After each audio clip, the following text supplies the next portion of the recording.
इग्नू जनवरी 2024 session में admission लेने वाले छात्रों का कमेंट आ रहा था कि जो भी छात्र जनवरी 2024 सेशन में अपना एडमिशन कराए हैं उनका री रजिस्ट्रेशन कब होगा, री रजिस्ट्रेशन क्या होता है, सेमेस्टर वालों का कब होगा, ईयरली वालों का कब होगा, कितना फीस लगता है, जितने भी आपके मन में प्रश्न है संपूर्ण जानकारी मैं आप सभी को इस वीडियो में बताऊंगा जनवरी 2024 सेशन में एडमिशन लेने वाले छात्रों का।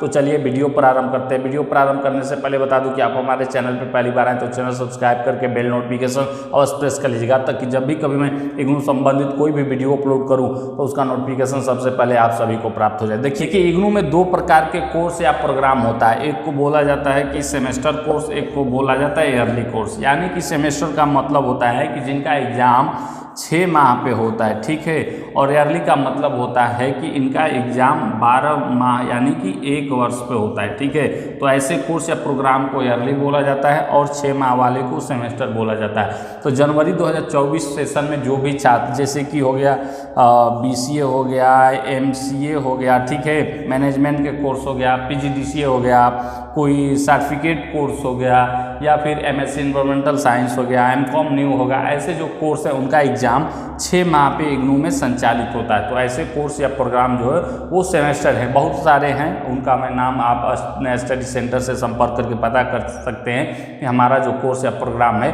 वो 6 माह पे उनका एग्जाम होगा या 1 वर्ष पे होगा, ठीक है। तो बात करते हैं कि जो छात्र जनवरी 2024 सेशन में सेमेस्टर कोर्स में एडमिशन लिए हैं उनका री रजिस्ट्रेशन कब होगा। तो मैं आप सभी को जानकारी के लिए बता दूं कि सेमेस्टर वालों का जो री रजिस्ट्रेशन की प्रक्रिया है वो शुरू हो गया है, क्योंकि इनका री रजिस्ट्रेशन जून में होता है। तो जून का जो री रजिस्ट्रेशन का प्रक्रिया है वो 1 मई से ही मान के चलिए कि आपका शुरू हो गया है, ठीक है।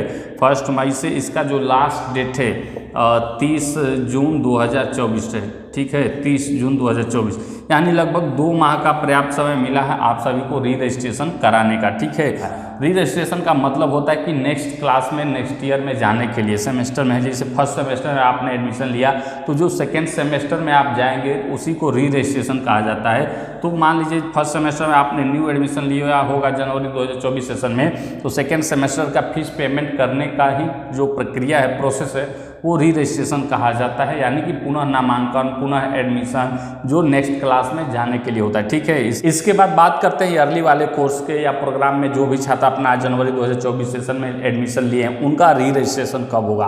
तो इनका री रजिस्ट्रेशन 1 वर्ष में होता है। तो मान के चलिए कि इनका जो री रजिस्ट्रेशन का प्रक्रिया है वो नवंबर फर्स्ट वीक में मान के चलिए कि 2024 में आप सभी का री रजिस्ट्रेशन का प्रक्रिया शुरू हो जाएगा, पहले सप्ताह से या दूसरे सप्ताह से, लेकिन अधिकतर मान के चलिए कि नवंबर के पहले सप्ताह में री रजिस्ट्रेशन शुरू हो जाएगा। अगर शुरू नहीं होता है तो नवंबर के लास्ट सप्ताह जाते जाते तो री रजिस्ट्रेशन का प्रक्रिया शुरू हो जाता है। अब बहुत सारे छात्र ये पूछेंगे कि हम एग्ज़ाम अभी दिए नहीं हैं, एग्ज़ाम हुआ नहीं है, पास हैं, फेल हैं, कोई जानकारी नहीं है, क्या अपना हम री रजिस्ट्रेशन कराएं। जी हाँ, बिल्कुल आपको कराना है। इससे मतलब नहीं है कि आप री रजिस्ट्रेशन नहीं कराएंगे जब तक आपका रिजल्ट नहीं आ जाएगा, जब तक आप अपना एग्जाम नहीं देंगे, उससे कोई मतलब होता है। जैसा मैंने बताया कि नेक्स्ट ईयर में जाने के लिए ही री रजिस्ट्रेशन कराया जाता है। तो आप अच्छे से पढ़ेंगे तो जरूर ही पास होंगे, ठीक है। तो री रजिस्ट्रेशन अपना समय से कर लीजिएगा, नहीं तो 6 माह का बर्बाद भी होता है। बात करते हैं कि फीस का, तो जितना मान लीजिए आपका कोर्स फीस रहता है 12,000 मान लीजिए आपका किसी प्रोग्राम या कोर्स का फीस है, तो जितना री रजिस्ट्रेशन मान लीजिए 2 वर्ष का कोर्स है आपका तो 6-6 हज़ार लगेगा, ठीक है। मान लीजिए 3 वर्ष का कोर्स है तो फिर मान लीजिए कि 4 + 4 3 बार ऐसे लगेगा। तो फीस यही होता है री रजिस्ट्रेशन का कि जितना आप फर्स्ट ईयर में देंगे, न्यू एडमिशन लेते हो, उतना सेकेंड सेमेस्टर के लिए, सेकेंड ईयर के लिए री रजिस्ट्रेशन में देंगे। और 3 वर्ष का कोर्स है तो मान लीजिए थर्ड ईयर के लिए भी अपना 4,000 देंगे, यही फीस लगता है। इसके बाद बात करते हैं कि क्या री रजिस्ट्रेशन कराना सभी छात्रों के लिए अनिवार्य है। जी हाँ, देखिए सभी के लिए तो अनिवार्य है, लेकिन मान लीजिए जो छात्र 6 माह के किसी सर्टिफिकेट कोर्स में लिए हैं या ऐसे किसी कोर्स में लिए हैं जो कि 1 वर्ष का ईयरली कोर्स है, ठीक है, ऐसे छात्रों का री रजिस्ट्रेशन नहीं होता है। 6 माह का सर्टिफिकेट कोर्स में री रजिस्ट्रेशन नहीं होगा, 1 वर्ष या कोई डिप्लोमा कोर्स है उसमें री रजिस्ट्रेशन नहीं होगा। मान लीजिए 1 वर्ष का कोई डिप्लोमा है लेकिन वो सेमेस्टर वाइज है, उसमें री रजिस्ट्रेशन होगा। लेकिन 1 वर्ष का कोई डिप्लोमा जिसमें कि केवल ईयरली प्रोग्राम प्रोग्राम है वो, उसमें री रजिस्ट्रेशन नहीं होगा। री रजिस्ट्रेशन केवल 2 वर्ष के जो कार्यक्रम है उन पे लागू होता है, 3 वर्ष के कोर्स है उन पे लागू होता है, या 2 सेमेस्टर के उन पे लागू होता है, या उससे अधिक के जो कोर्स प्रोग्राम है उन पे री रजिस्ट्रेशन की प्रक्रिया लागू होता है। ठीक है, तो चलिए मैं लाइव आपको अपने मोबाइल में दिखाता हूँ कि री रजिस्ट्रेशन का लिंक कहाँ और कैसे आप करा पाएंगे। देखिए, जनवरी 2024 सेशन में सेमेस्टर कोर्स में एडमिशन लेने वाले छात्रों का री रजिस्ट्रेशन होगा। ठीक है, उसके लिए सबसे पहले आपको इग्नू के ऑफिशियल वेबसाइट पे आ जाएंगे। जैसे ही नीचे आएंगे अलर्ट वाले सेक्शन में आप सभी को एक लिंक मिलेगा, ऑनलाइन री registration form for the July 2024 session इस 30 जून 2024। इस पर आपको क्लिक कर देना है। जैसे ही क्लिक करेंगे एक नया होम पेज आप सभी के सामने खुल के आ जाएगा। यहाँ पे देखेंगे तो आप सभी को मिलेगा री रजिस्ट्रेशन फॉर जुलाई 2024 सेशन। यहाँ पे देखिए लास्ट डेट लिखा है 1 मई 2024 से 30 जून 2024 तक। ठीक है, इस पर आप सभी को सारा नोटिफिकेशन पढ़ लेना है। इसके बाद नीचे आएंगे तो यहाँ पे लिखा हुआ मिल जाएगा आई हैव, इस पर क्लिक करके प्रोसीड फॉर री रजिस्ट्रेशन, इस पर आप सभी को क्लिक कर देना है। जैसे ही क्लिक करेंगे एक स्टूडेंट पोर्टल पे चले जाएंगे नए पेज पे।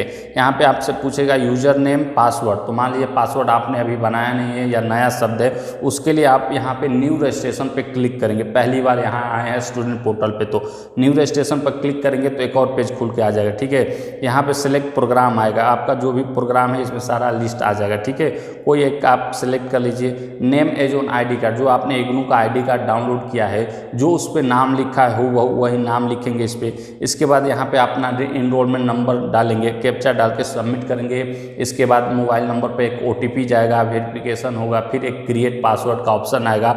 उसके बाद फिर यहाँ आ जाएंगे बैक करके, तो यहाँ पे यूजर नेम में अपना इनरोलमेंट नंबर, फिर पासवर्ड में जो आपने क्रिएट पासवर्ड बनाया वो डाल के कैप्चा डाल के लॉगिन करेंगे तो आगे का सारा प्रोसेस खुलता जाएगा। इस तरीके से आप अपना री रजिस्ट्रेशन करा सकते हैं। ठीक है, तो इग्नू संबंधित या री रजिस्ट्रेशन संबंधित कोई भी जानकारी चाहिए तो निसंकोच आप हमसे कमेंट करके अवश्य पूछ सकते हैं। आप हमें इंस्टाग्राम पे फॉलो कर सकते हैं, उसका भी लिंक वीडियो डिस्क्रिप्शन में मिल जाएगा।